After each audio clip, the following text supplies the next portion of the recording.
Wait. I didn't even see Robert clap. Did you clap, Robert? Yeah, I mean, I clapped. There'll be a few there. Okay. 2 hours later. I definitely clap. The first one's in there. Don't worry. The audio cue's there. Take it away, Battle. Okay, Andre, edit my voice for this. Make it sound scary. Don't edit my voice, guys. I think you're not going to make it sound scary. You're going to make it sound stupid. Spoopy. You're going to edit my voice, but... Anyway, hey everyone, it's Battle, and this is We Are Bra is a Murder, where we talk about true crime cases of color, and bring you music from artists you probably have never heard of before. And today... We were in Cosmo, bitch.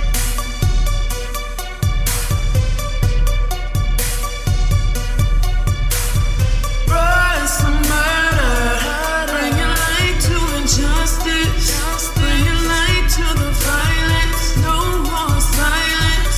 So many stories of innocent lives that they hide. Rise to murder. I'm now a cosmopolitan. Stay out of my DMs, thanks. We got them good sex tips. Yeah. It's me. I am Sex in the City. Yeah, when I found out I could not work, I stopped working, and I was in a meeting. Andre called me, and he called me twice, and I told him before, if you call me twice, I'm going to answer it because I'm going to think it's an emergency. He's like, it's not an emergency, but guess what? Go to my Facebook. We made Cosmo. I was like, bitch, okay. I said, I'll call you back after, and I called him back, and he didn't call me back after he said he was going to call me back. Because I was on the phone. And I was giving Melinda so much shit. I was like, I've been getting so many DMs from everyone, and like, we need to. I might have to like leave you for another celebrity. Sorry. So, yeah, you're not my clout bastard anymore. And she just rolled her eyes and said, "Bitch, go make me some dinner because I've been at work all day." I'm like, "Yes, ma'am." Yeah, she already secured the bag. She got a whole kid. You ain't going nowhere. She got you for 18 years at least. You about to pay what you owe. I had random ass people hit me up on Snapchat, actually, which was cool. Like I went to school with or whatever, but yeah, no, I had some old flames from my little black book hit me up. I was like, "How you been?" I was like, no, don't do that. Don't embarrass yourself. I didn't have anybody hit me up. You're kind of hidden on social media. Well, on Facebook, at least. On Facebook.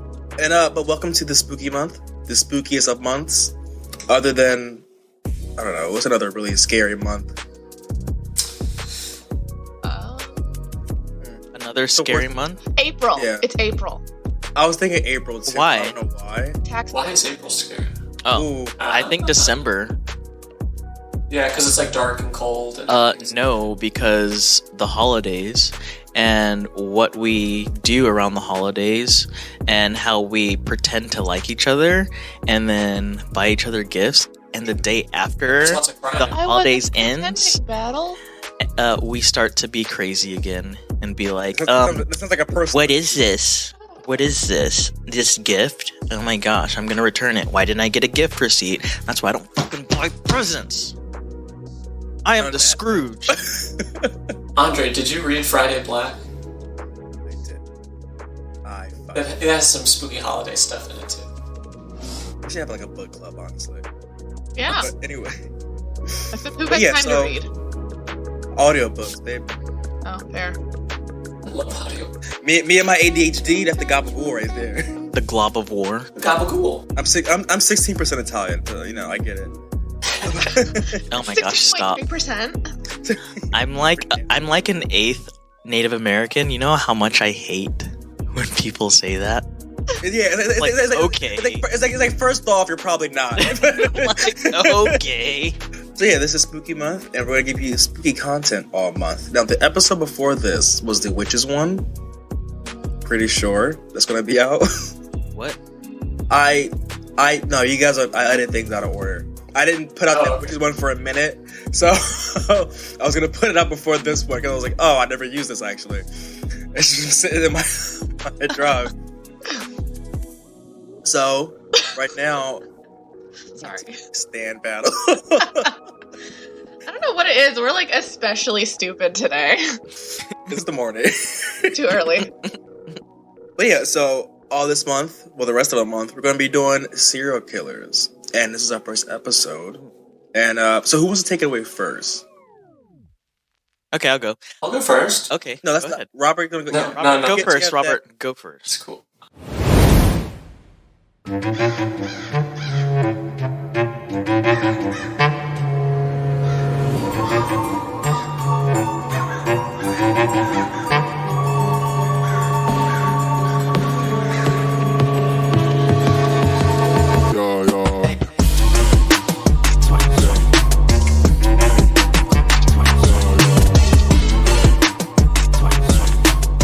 I feel like this is the only time I'm actually doing like a murder case. Like typically I do like something like off on the side, but in the same like vein. But today we're talking about Caboni Savage and the Savage Drug Ring. So needless to say, the leader of the Savage Drug Ring is Caboni Savage. It's his last name. When I was first reading about it, I'm like, oh, like where does his name come from, the Savage Drug Ring? Because I thought it was because they're like super brutal or something. It's like, no, just his last name. That's like actually his real name because it sounds like Caboni Savage, his yeah. real name. Yeah, it definitely sounds like a fake name, but it is his legal name. All the court documents are all like the Savage versus. When I tell people my name is Battle, they're just like, "Is that real?" I'm like, "Yes, it is real." I know it's such a cool name though. Look at We my have the ID. war names. You're Battle. I'm Hunt. Kill some people. No, just kidding. I know. Not really NSA. So, Caboni Savage is from Philadelphia. He was born in 1975. He was originally a boxer. He only had one professional fight, though. He did win, but he was like training to be a boxer. But he's from the inner city, so the way he found to make money was by running drugs. In this area of Philly that he was, he had locked down one corner, essentially, with his accomplices in this drug ring. And because he was known for being a very violent, brutal person, they didn't really have much competition, and they made a ton of money. And they were people who, you know, because this was like the early 80s, they were one of the first people to like do stuff like cutting drugs to like increase volume and stuff like that. And they had a bad reputation, but that doesn't really matter when you sell drugs because people will still buy from you. Hey, they got a piece of shit, but Yes, it's they're cutting this kilo in half to double their profit, but I'm still gonna buy it. I'm still, hey, it's local. But there was one incident that kind of messed up all of his money. Caboni Savage was pulling into a parking spot, and somebody else was trying to pull in at the same time, and they bumped his car. And people out on the scene of the crime said like you couldn't see any damage, like it really wasn't that big of a deal. But Savage got out of his car, and they got into an altercation. And he turned around in front of this like block full of people that were all just kind of like hanging out. And he asked like, "Does anybody know this guy?" And they said, "Nope." And he pulled out a gun and he shot him. Like, he got everyone's attention, asked them a question, and then responded by murdering this man. I just want to make sure I have as many witnesses as possible. Yeah, and the man he shot was Kenneth Lasseter. Now, Kenneth Lasseter was a foot soldier for another drug kingpin. I don't know. He ran another block. His boss was Tib Flowers, who coincidentally was also a small-time boxer / drug enforcer. So that kind of started their beef. Apparently there was also some history with them where there was a PCP deal that went bad between the two. But as a result of this murder of Kenneth Lasseter, Tib, turned informant to put Savage away. Later, when he was kind of questioned about, like, why did you become a rat? Like, you were a drug kingpin. Like, that's really not what you're supposed to do. Like, that's not street code stuff. He said, because of the murder of Kenneth Lasseter, sorry. Because of the murder of Kenneth Lasseter, there were cops on his block constantly who were trying to, like, solve this murder. So it shut down his business. So he said the only way he could retaliate against Savage was to put him in prison. So he testified and put him in prison. Tib would be later picked up, so they would be in prison during the same time, which is where kind of Savage became famous. he is now kind of used as the textbook example of witness tampering because he killed people from prison. He is said to have killed these people from prison because he was ordering hits from his gang on people who were going to testify against him or against his businesses. He was the essentially shot caller, but the person on the outside who was doing all of his business was his younger sister, Kenneth Savage. And he also had Lamont Lewis and Eugene Coleman and Robert Merritt to a lesser degree, who were all members of his gang who, would murder people and continue to, put money in his commissary, operate his business while he was on the inside.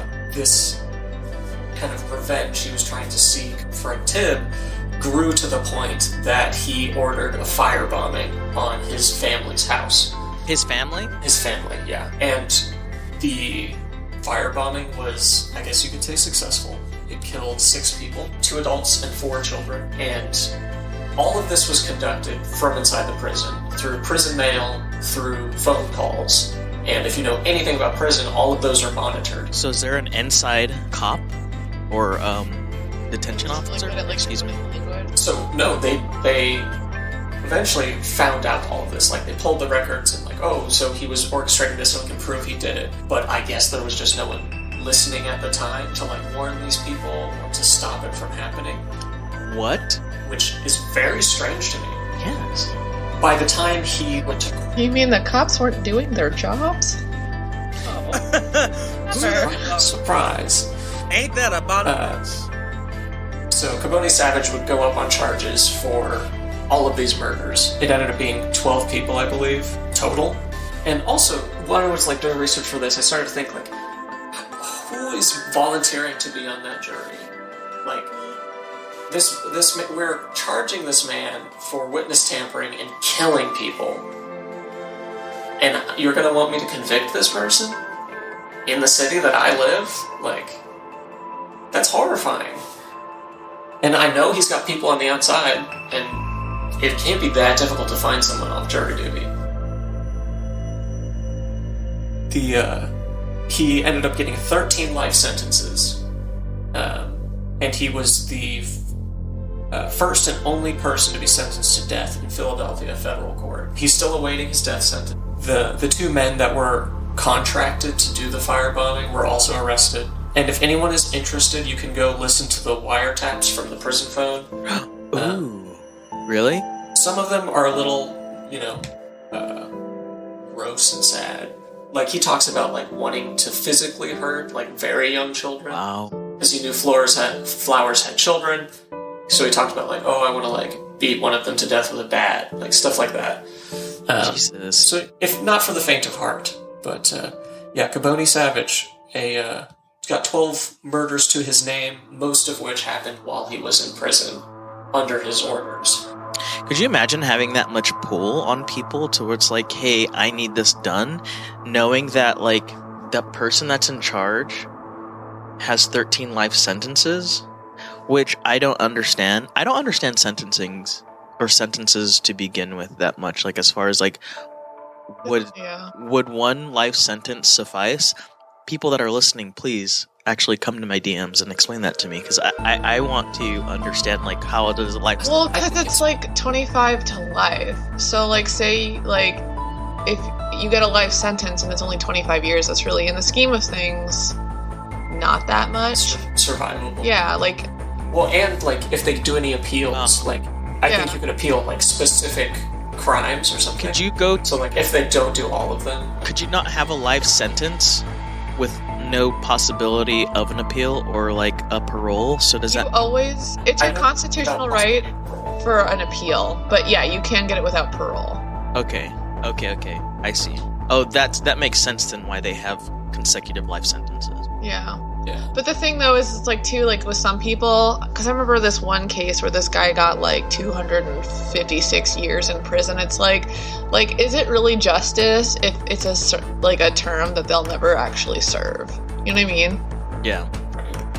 I will also say Kenneth Savage, his younger sister who helped orchestrate everything, also received a life sentence for the role she played in the arson murder.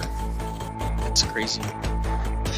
It's really interesting because your case is very similar to my case. I did my case on Cleman Johnson, who went by Big Evil. He was a part of one of the, like, many... Big nickname. Yeah. He was part of one of the many, like, subgroups of the Bloods.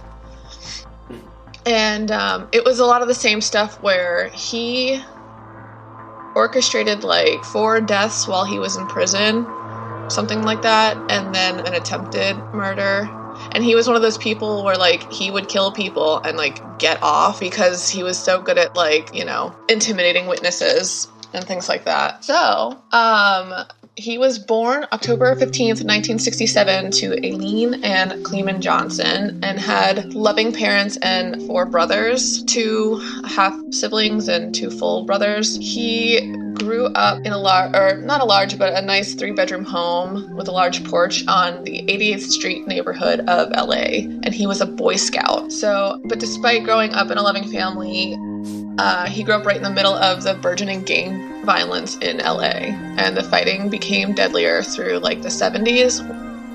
So when he was 8 years old, he watched a bunch of teenagers kill one of his friends right in front of him. So, like, within a few years, he was part of the, like... Well, I guess he had his own gang when he was a teenager called the 88 Monsters, and then eventually became part of the 89 Family Bloods, which I guess the numbers correspond with, like, the streets that they lived on. Which is a thing, yeah, that's a thing that I was learning when I was reading about all the gangs in LA, where it's like their biggest identifier is like what street they live on, because it's all based on their neighborhood. Yeah, and so he was one of those people, like, that you didn't really mess with. He was a good fighter from even when he was a teenager.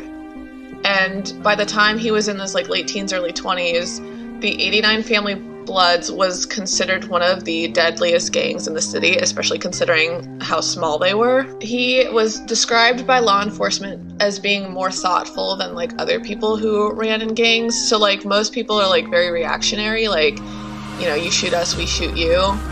Yeah. But he would, like, plan out, like, coordinated attacks on other people. Yeah. One thing, I was watching this show called Gangland. It's like, I love that show, but I just get so scared. It's good. I think good. But I was watching one episode where they were talking about, they had some, like, biker gang dude, like an ex-gang member on there was a biker, and he was talking about how they would specifically, like, try to find ex-military people or people who were in the military, or they were sending the youngest gang members to join the military just to learn, like, I remember that episode. Tactics and, like, battle tactics. So holy shit, when they come back, they can, like, actually fight against other gangs, like, better than, like, what street gangs would do. I think one of the episodes, they did it on, like, how there was, like, never mind, I don't want to talk about it because I don't want to start beef. I'm kind of scared. Yeah, I was gonna say, if we do ever cover any, like, active gangs, we got to be very careful about that. I get so. I mean, like, Battle already covered MS-13 already. I did cover MS-13, and I am so terrified. I mean, I'm not saying anything like. We're just talking about it. Facts. Like, yeah, it's facts about, like. I doubt the MS-13 is listening. Well, that's the thing too, is that I wanted like this. Or are researching this case makes me want to, like, go over, like, gangs as a whole. Because, like, just, like, with the history of some of it, I mean, I don't know.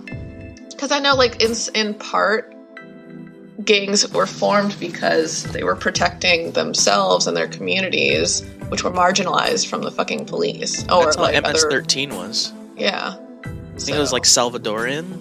I think so. It's interesting, too, because going through some of this stuff, it's, like, all these, like... Because a lot of gangs originate, obviously, in LA and end up in other places. So, like, there are some gangs that started in LA that ended up in Honduras or El Salvador or Mexico. Which I would have thought it... I don't know. Anyway. I mean, well, and onto the East Coast, which in some cases is even further than, you know, like Mexico, for example. Yeah, yeah. Like the fact that there are, like, Bloods and Crips in New York. Yeah. Oh, 100%. In Minnesota. That's a big jump. There's Bloods and Crips everywhere. Yeah. I know Bloods. Yeah. But yeah, in an article from the LA Times, it said about Johnson in, quote, in 1994, Gloria Lyons told authorities that she saw an 89 family member kill a man. She was killed. Georgia Denise Jones testified in the same case. She was killed. 2 years earlier, Albert Sutton, it says in the Loggins and Barrow murders, which that's what actually got Cleveland Johnson in San Quentin death row on death row. And because so in that specific case, he had a member that he was trying to initiate named Michael Allen, and he gave that man a weapon to go kill these two men who were just sitting in their car and had nothing to do with it. I mean, there's contentious case or evidence that like maybe Peyton Barrow was a Crip, but I've seen things that say both that he was and was not. But back to the quote. Detectives latched onto a witness, Freddie Jelks, who was facing life in prison for a murder. During the Loggins Barrow murder trial, Jelks said that evil had ordered the killings. The jury voted to convict and sent Johnson to San Quentin's death row. So, like, that's just in that, like, that's 3 different witnesses who were murdered in the process of, like, testifying against him. He even had ordered the death of the homicide detective that was investigating him, named Detective Thomas Matthew. Any relation? Just kidding. He only has 1 T. But yeah. Yes. But yeah. So, and the two people that he actually was officially convicted of killing was Donald Loggins and Peyton Barrow. And it wasn't so much that he killed them, but that he instructed someone else to kill them. And then, so that he was convicted of their murders in December of 1997. In 2011, the case was not overturned, but his conviction was, and they're supposed to be retrying him for those 2 murders as well as 3 more. 3 more murders and then another attempted murder. But it keeps getting pushed back. So it was supposed to go to trial in 2016, and the last thing I read of it, which was reported on in 2019, they still haven't gone to trial, especially with the moratorium on the death penalty currently in California, especially LA County. So he's still kind of sitting on trial, which is moratorium on the death penalty. So a moratorium is like a hold. So it's not like they're not banning the death penalty wholesale, but right now they're not supposed to be convicting anyone to the death penalty, and anybody who is on death row, like, can't be executed right now. Essentially, it's like the whole thing right now with the moratorium on evictions. People cannot be evicted right now. The thing that's interesting is when he was 30 years old in 97, he was interviewed about all of this trial stuff and like all the things that he had done, and the interviewer asked him because he said he wasn't worried about getting the death penalty, and he wasn't worried about being in San Quentin, and the interviewer asked him why, and he said because he said that he's been in worse places, and he said the places he had been that were worse were in an alley with a .45 pointed at me too many times, but I'm a survivor. I just turned 30. I never thought I'd make it to 20. After I got to the death penalty, I celebrated in jail with some homemade brew. I know I'm going to be around for at least 10 more years with all the appeals. Getting the death penalty saved my life. And I mean, if you think about it, he's right. Because that was 97. I mean, and it's now not quite like 25 years later. Plus, he's in his 50s. So he's been in jail this whole time, which if he hadn't been, he probably would be dead by now. Yeah, because that's the other thing that he said about it, where he was saying how it's like, quote, like, it's like people going to Vietnam and getting programmed to kill. They can't stop killing. And when they come back, they need help mentally. We couldn't stop killing. Our enemies here either. I was one of them sick individuals. They locked us away, but we needed help mentally. Which is really interesting and insightful because, like, I agree. Like, yeah. Because, I mean, it's like, how much of that is a product of, like, your environment that you grow up in? You know, like, Because that was part of his defense, is that he is a product of his geography. Which, like, apparently gang violence has gotten a lot better out there in the past 20 years. But, like, the thing is, it's like they've never... I mean, obviously we know with everything happening last year and now that, like, it's not so much that they're helping the communities, it's just that policing has gotten more, I guess... I don't want to say adept, but, like... I don't know. Aggressive, maybe. Yeah. Well, and like if we look at like Yeah. Africa, the re-education of child soldiers is like a big push for a lot of people, because you have children like as young as like 8 who are committing war crimes, and then once their warlord dies, if they aren't killed in retribution by like local people, what is that child supposed to do now? They like. So there are organizations that try to re-educate child soldiers and like reintegrate them into society. Like, one, get them off whatever drug that they were forced to be addicted to. And Yeah. try to get them mental health help through the trauma of, being in war and committing murder. Yeah, it's just crazy because too, like, I mean, especially here, it's all such this whole idea of like personal responsibility. And I mean, yes, there is a lot of personal responsibility for like the choices that we make, but at the same time, like, yeah, like If you don't got the tools to make those choices, you don't got the tools. And if you were never given those tools from the jump, you're kind of already at a disadvantage. So it was like, I moved to Jersey when I was like 15, and then like seeing how I grew up, like moving from the inner city of Philly to the suburbs, to see like how my cousins and like other family members grew up who were still in the area, is like. yeah, it's crazy. And it's literally just based on where you live at and like how your life can just pan out.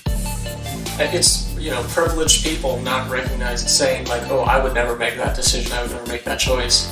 Like, okay, you were never in an environment where that choice would have to be made. Because you don't have to. Like, I can think like, oh well, if I was still in Philly at like 16, I'd probably be running the streets too, because like all my friends, everybody's out in the streets. What was this? Nerd.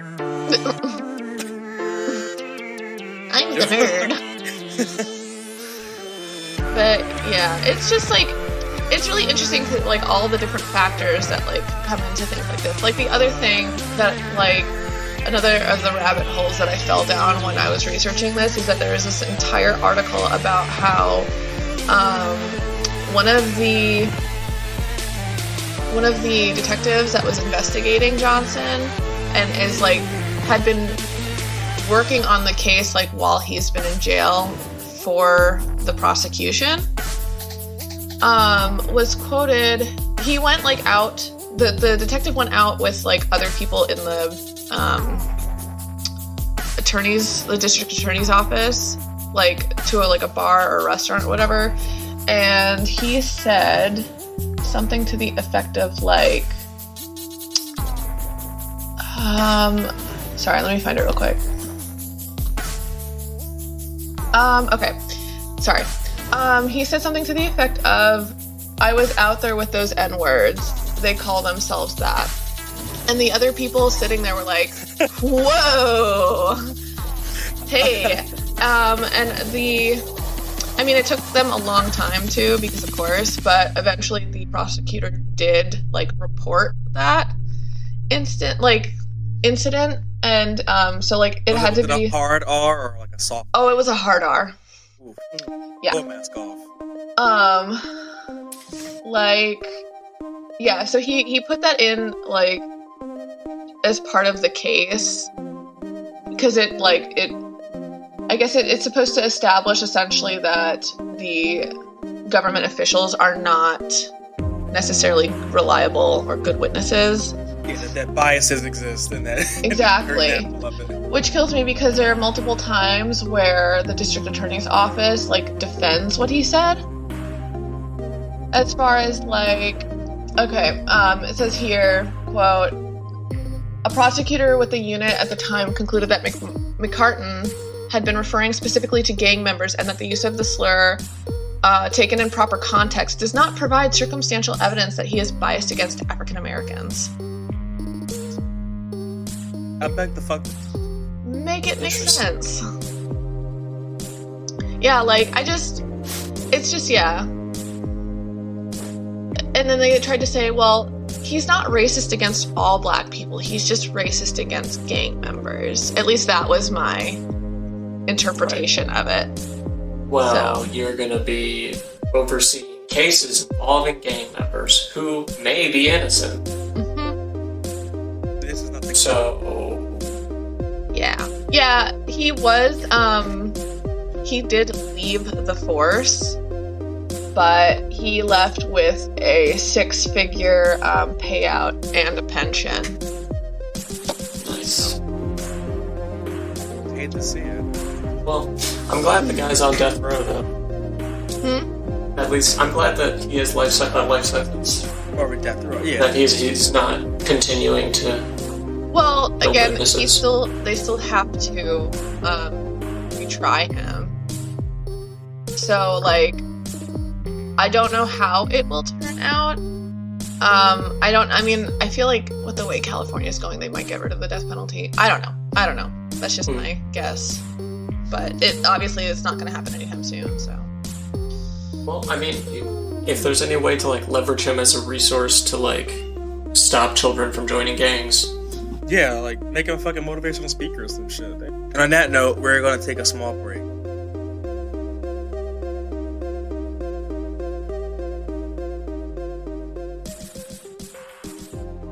And now, a short commercial break. Alright, so mine also has a very upsetting name. And a more just upsetting and I never actually read a case like this before, and I didn't know what I'm about to talk about was a thing, but I guess it is. So now, Brandon Thulmer was known as the West Side Rapist, or as someone in the Reddit comment section said, the Old Lady Strangler, which I feel like is a more appropriate name. So he was found to be guilty of 12 murders of elderly women specifically, and was sentenced to life in prison. So now, it has been on the record that Brandon did not have a good upbringing whatsoever. There isn't a lot of information on his background at all, other than from his accounts and, like, family and friends, but even that, they still didn't really, like, tell a lot. But we do know that he was, like, abused in certain ways, and this could have led to him, being a serial killer. So, and since 1960, Brandon has been repeatedly arrested for various offenses over the, next couple of decades up until his first murder. He spent several years in a juvie and was subjected to physical and sexual abuse by other teenagers in the facility, which, on top of already having a bad childhood, can only just add to mental illness, to say the least. So because of this continuous abuse, he did develop a mental disorder and began showing signs of paraphilia. And paraphilia is the sexual attraction to atypical objects. So things people normally wouldn't be sexually attracted to or turned on by, he became sexually attracted to and turned on by. So now, after being abused by family members, Brandon left his home to live on the streets where he was forced to live a lifestyle that he couldn't escape. In the 1970s, Brandon moved to LA, where he first showed signs of I fuck up with my G's all the time. Drenchophilia? I fuck up. Gentrophilia? Is that geriatric? Yes. Oh, Gentra. Oh. I mess up my G's a lot. But yeah, that's it. That is a sexual attraction. That's a sexual attraction to elderly people. He was sexually attracted to elderly women. Brandon was arrested in 1975 for assaulting and raping his first victim, who was an elderly woman. Brandon was sent off to a state hospital after being declared insane and was released in June of 1979. So he spent about 4 years in the mental hospital for rape and assault and got out. I don't know why. I feel like a rapist should get more than just 4 years. They gotta make sure they don't reoffend. They still don't. Yeah. They still don't. Yeah, no, if we're too lax on raping. Especially in the 70s? Yeah. So now, after his release, he actually sought to build his career as a musician. He did have, his own hopes and dreams outside of raping old people. He also tried to get a job and just build up some soft skills as a labor worker. In 1983, Brandon became the prime suspect for murders of 2 elderly women. It was not until he was caught trying to break into a house of a paraplegic 85-year-old woman was he arrested. Following the arrest, they actually searched his apartment and found over 200 pieces of jewelry, photographs, watches, and other small items that could be identified to over 34 elderly women who had died or been assaulted between 1981 and 1983. They found he was guilty for 12, but he he assaulted or interacted with around 35 women, but some couldn't come forward, some died afterwards. There's a whole thing. So he could be... That is. Yeah, so we can confirm he murdered 12, but the number could be higher than that, because he's linked to 35 other people. So the trial began early 1986. In addition to physical evidence, fingerprints that belonged to him on the crime scenes, the prosecutor was also presented with 100 witnesses. A number of Brandon's friends, family members, and acquaintances stated on his behalf that he had already shown signs of genitophilia from a young age, and he also tried to assault 2 elderly women at a supermarket where his girlfriend worked, which is also very bold of him to do. Yeah. So he, and then when it comes to that incident, he also spent all this free time there too. So it was kind of just a hunting ground for him, because it's also suspected that's where he ran into a lot of his victims. He would hang out at the supermarket, see an elderly woman, and kind of just stalk them until he makes his move. That's kind of scary. Oh, it's terrifying. Could you imagine minding your own business, getting your fucking milk, not realizing that you're being stalked? Stalking makes me nervous too. I think that's my second biggest fear besides going missing, being stalked and not knowing, because it's you. I think that's why I like the show You so much, because oh my gosh, right? I'd rather go missing than be stalked. Yeah, if I had to pick, I'd rather go missing, or at least I don't want to know that I'm being stalked.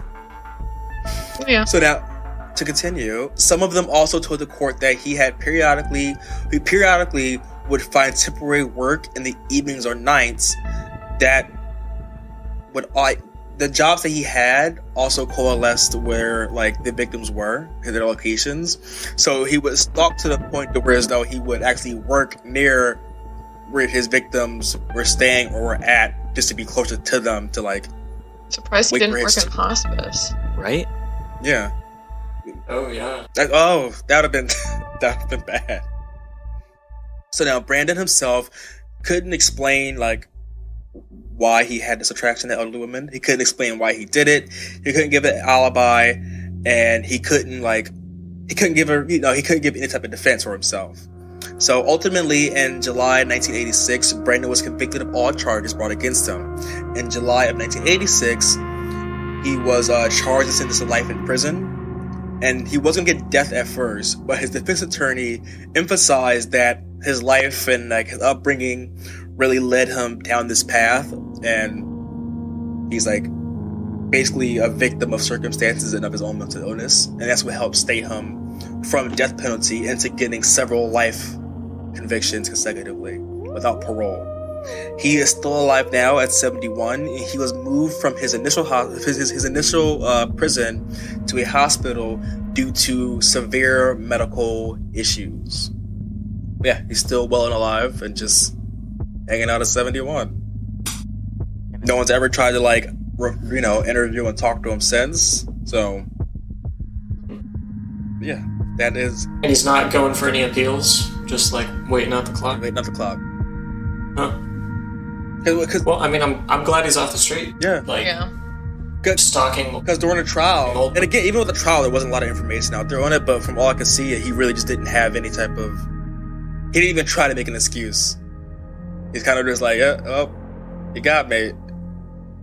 and let his lord just do all the talking for him. And again, there was no excuse. It's just, you did what you did, you're going to jail because you're a monster. Yeah.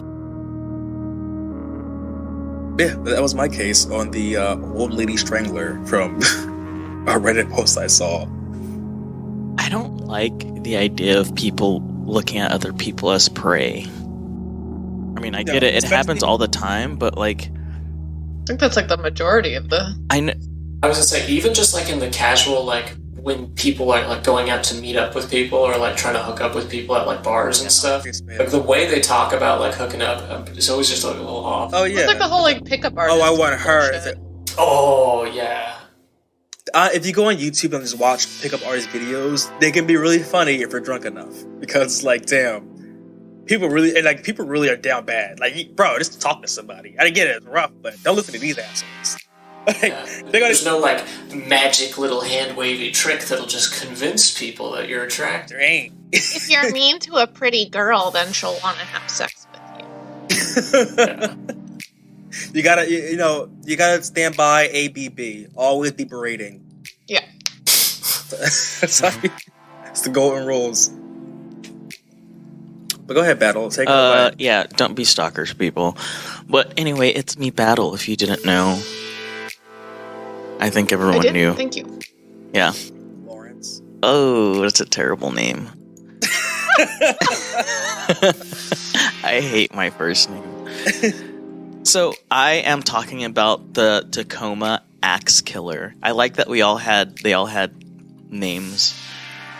But, yeah, before we talk about the Tacoma Axe Killer, I'm going to talk a little bit about serial killers because I think it's super interesting and informative, maybe? Yeah, it's informative. It's information that you may have known. You listen to true crime podcasts, so I'm assuming you know a little bit about serial killers. But if you didn't, according to the FBI, in order to be classified as a serial killer, one must have killed 3 or more people, not less of one of which was committed within the United States, having common characteristics.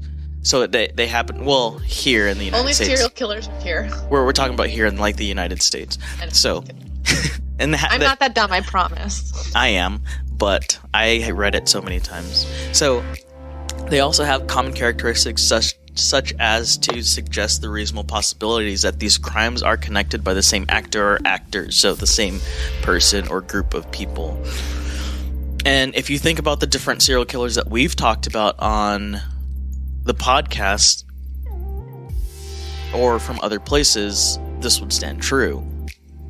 Another thing that the FBI talks about is about causality and the serial murderer, which in the definition that the FBI uses, causality is defined as a complex process based on biological, social, and environmental factors. And in addition to these factors, individuals have the ability to choose to engage in certain behaviors. And you might think, okay, what type of behaviors? Because most behavior is normal, right? Like if we go down the street right now, I think we have an idea of what is normal behavior. If we see something out of the norm, and I'm using that in air quotes, out of the norm, we'd be like, what the fuck is this person doing?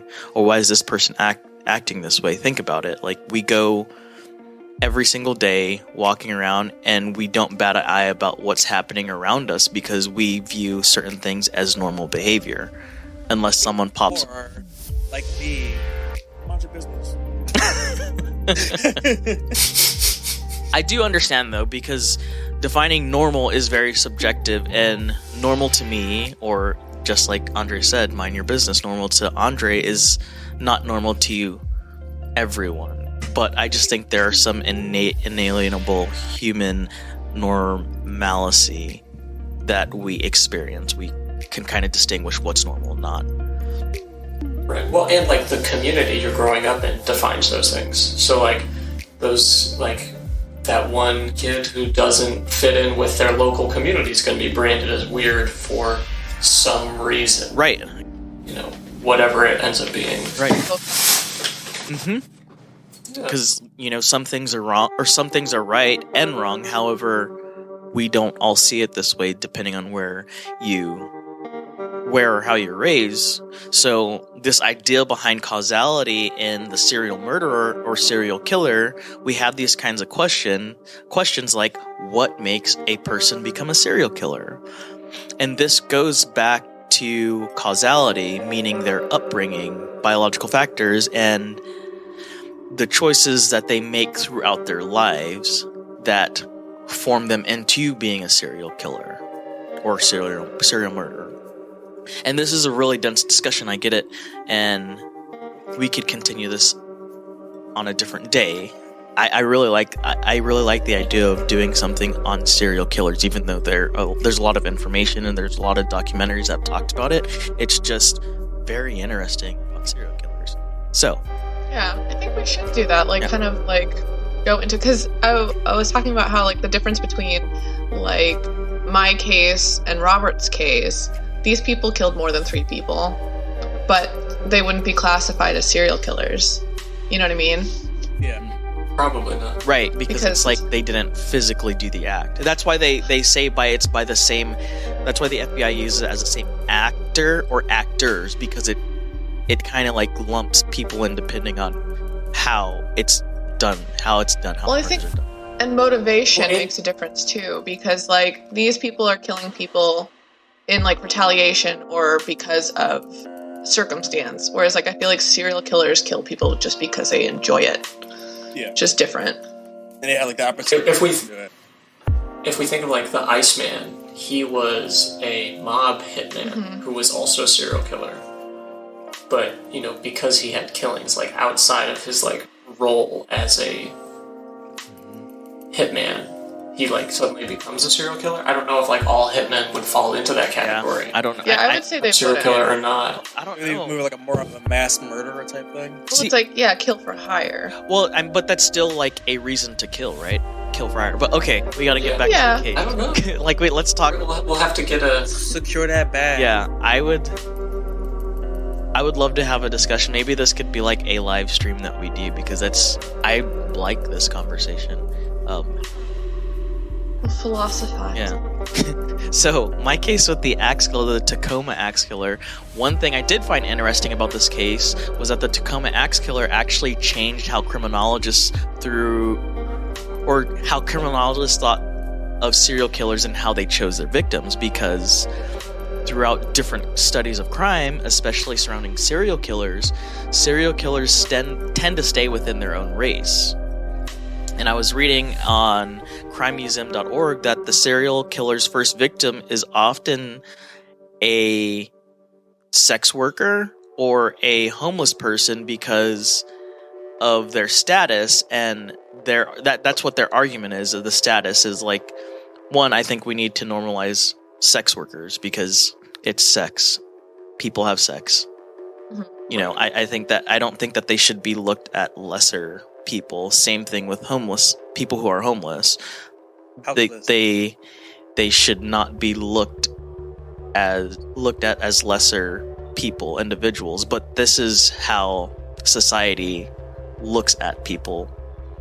That good old meritocracy. Yeah. So, and that's why they say that serial killers typically look at people who are valued as less than, in their eyes, as less than people who are worthy of being deemed of value.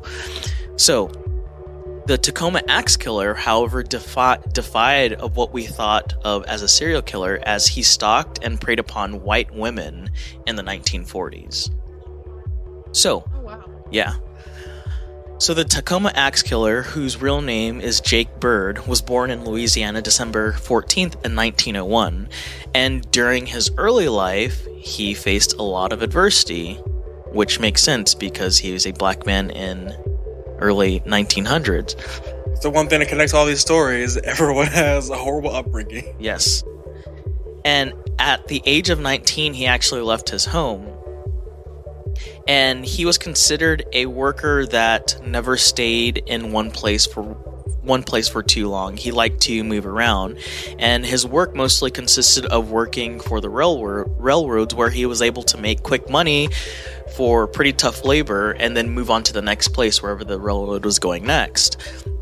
But moving from place to place meant that he would have the opportunity to do bad things in his case, because that's what he did.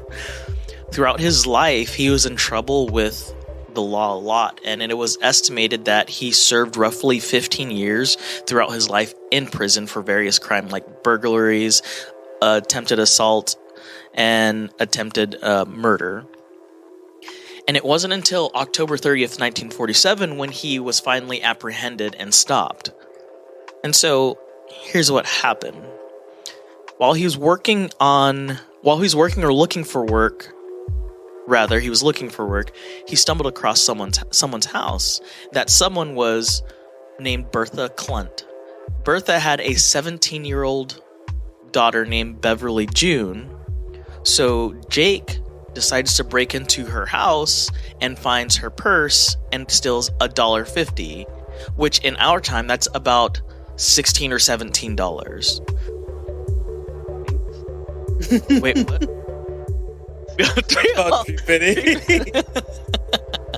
Don't give that Loch Ness Monster no $3.50.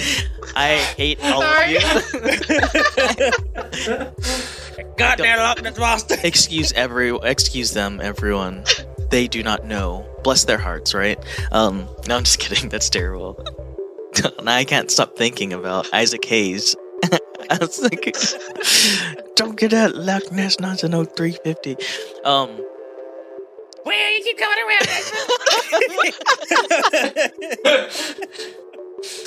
Okay, so according to SouthSoundTalk.com, there was an altercation inside the house because Bertha and Beverly were there when he decided to break in and steal that $1.50. Unfortunately for both of them, they were both brutally murdered and hacked apart by an axe that he had found in a nearby shed. Not so funny now. Yeah, that's what I thought. Neighbors called the police because they heard screams, and by the time they got there, Jake was running out of the house covered in blood. And he was able to actually run a block or two down the road before he was finally caught and apprehended. They investigated him and talked to him, and he almost got away with brutally murdering these two people. And he, I guess, He's like a smooth talker. yeah, he just had the power of gab. He had a silver tongue. He could talk. He was hip to the jive. Let's just say that. But one thing kept him from getting away. It was one gruesome fact that He was covered in blood? no. I was about to say. It was brain matter that was actually. Hot, red-handed. Well, because he was trying to say that he didn't do it, and he was defending himself or whatever, but he had brain matter on him. He had brain matter on it, it was, I guess, chunks of brain on him. So once in custody, Jake finally said, "Okay, yeah, man, I did it." Not in those exact words, of course. Yeah, man, I did it, man. He's like, look, man. look, yes. I don't know how they talked in the 1940s or 1940s. That's how I assume they talked. So he just confessed, and he stated that it was a burglary gone wrong. You do not chop people up with a fucking axe if you are trying to burglarize someone's houses. Get dogs, people. If you don't want guns, just get dogs. I have 3, and they will bite you. Yeah, if you get your house is broken into, just pick up your nearest dog and throw it. Yes, I have a pit bull. What? He's such a cute pit bull. Robert first of him. No, he came first. So, fast forward a little bit into this case, which lasted only about a day and a half. He was actually found guilty of premeditated murder, and he got the death penalty. And the death penalty. And the death penalty then was hanging. And according to murderpedia.org, at the end of his sentencing, Jake was given time to make a statement which lasted 20 minutes. And what he said, I want to summarize a part of it. He says, he said, "I was given no chance to defend myself. My own lawyers just asked you to hang me. They apologized for defending me. if they were so reluctant to defend me, why did they test the prosecutor's proof of murder and now saying that everything is proven? Like, he pretty much was just like, why'd you guys even, like, prosecute me? Like, if you guys knew already I was guilty, like, what's the point? And no one was going to defend me. It was different back then. People were just like, never mind. I don't understand the court system. Like, someone explain it to me. Like, because... How did I wind up here? Right? Like, bro. Like, what do you mean? You had brain matter. You were covered in blood.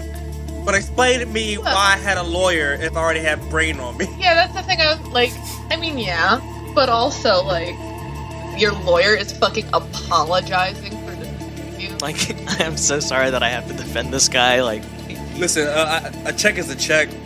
I got this. So, at the end of the 20-minute remarks that he made, he declared, all of you guys that had anything to do with this case are going to die before I do, which later became the name of the bird hex. And guess what happened within a year to 5 of the 5 men connected with the trial? Wait, it took a year for him to hang? Yeah. Was it a strong within a year, no. They hanged him pretty quick, but within a year, 5 men died. 5 men that were connected to his trial died. Judge Edward Hodge had a heart attack within a month of giving him the death sentence. One of the police officers who took his first confession, a police officer who took his second confession, the court's chief clerk, a prison guard, and a year and a half later, the lawyer that sentenced him also died. So, his sentence was supposed to happen January 16th, 1948, but Jake said he had killed 44 other people, which was going to help police solve the case. So, of course, the judge gave him a 60-day reprieve, meaning they just put the death sentence on hold for him. They just postponed the execution date. And according to Wikipedia, Jake was interviewed by state officials, and 11 of the murders were substantiated, so were actually proven. Yeah, he did it. According to him, he killed people in Florida, Illinois, Iowa, Kansas, Kentucky, Michigan, Nebraska, Ohio, Oklahoma, South Dakota, and Wisconsin. How the fuck was he getting around? Remember his job? He was like he was a transient Oh. worker, so he would work for the railroad, and like then the railroad was still being established here in the United States, so he was able to travel and, like I said, do bad things. And yes, murder is bad. I agree. another thing, And put a curse yeah, on that was the people. curse, because like he didn't hire anyone to do it. They all died of like natural causes, but it was just very quickly. Yeah, it was they coincidentally died. And another, again, I want to point out, each of his victims were white women, and he killed them with an axe or a hatchet, which in his story he said that he found that hatchet in a certain spot, like in some random shed. And eventually, July 15th, 1949, the Tacoma axe killer, Jake Bird, was finally executed with 125 witnesses. So he was publicly lynched. And that's my case, everyone. I mean, honestly, it's surprising he like lasted that. Yeah, like took him 10 Because he years. was even arrested a few times for like burglary and stuff, and like in that era. Pick him off the streets already. Well, I don't think they're, like, if you think about it, back then, the justice system, I don't think, was super intertwined, so everything was like snail mail. Not. Yeah. Well, that's the whole thing. It was still like that in the 70s, which is why it took them so long to convict Ted Bundy. Yeah. Because, Yeah, like, they just weren't talking to each other. In different jurisdictions, it's really difficult. But yeah, this one was a wild one. I didn't think that it was going to be as intense. Like, it has a serial killer, but also has the almost paranormal aspect of like the Jake that's so Bird's crazy. the bird hex, which you could read about it. It was just like there's all these conspiracies about what he was doing and him being a Satanist, even though I know plenty of Satanists that don't like, it's not about black magic, it's about removing the god and treating people with dignity and respect. There you go, Andre. Wow, kiss him on the lips. His mustache, our mustache, gets tied into each other's mustache. Oh, I guess we all need to have a mustache now. Put it up against the Yeah, let's just like touch mustaches. But yeah, that's my case. It was fun. We actually all kind of had some like witness tampering, Oh yeah. No, yeah, part for the chorus. And it's funny, violence against. Battle, every time you said the word HEX, my cat ears perked up. Aww. She just kept looking over like, who's speaking to me? If you didn't know, I used to think Hexy was Lexi. I just let her keep saying it until I got annoyed one day. Yeah, I didn't know. And he got so mad at me. Before an episode, he like flipped out on me. Not that. He's like, why do you keep calling her that? Her name is Hexy. And then he puts me on blast on Instagram. Oh, I do remember that. I'm just like, oh, I'm gonna delete my Instagram. But hey, that was our very informative episode on some serial killers. We're just gonna continue the rest of the month, so get ready for that shit. This was good. The cases were good. The mustaches were even better. But yeah, I hope you guys enjoyed the episode today. I hope you all enjoyed the episode. There's gonna be so many moments of silence for these people that are listening. Well, no, that's why we have post-production. And I hope you enjoyed the music. While we adorn our mustaches, we will see you later. Yeah. Bye. Bye.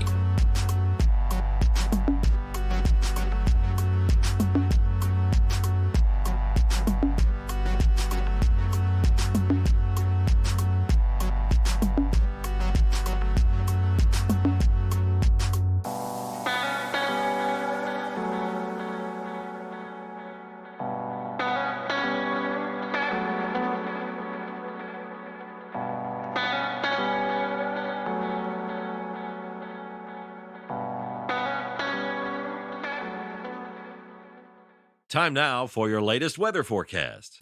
You should be saving for the future, but savings accounts suck, and investing can be scary. We combine the ease of savings with the real returns of investing. We call it Save Vesting, and it's only available in our new app, Stairs. Stairs offers 4 to 6% returns, no fees, and you can withdraw anytime. Do your future a favor. Visit stairsapp.com today.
Say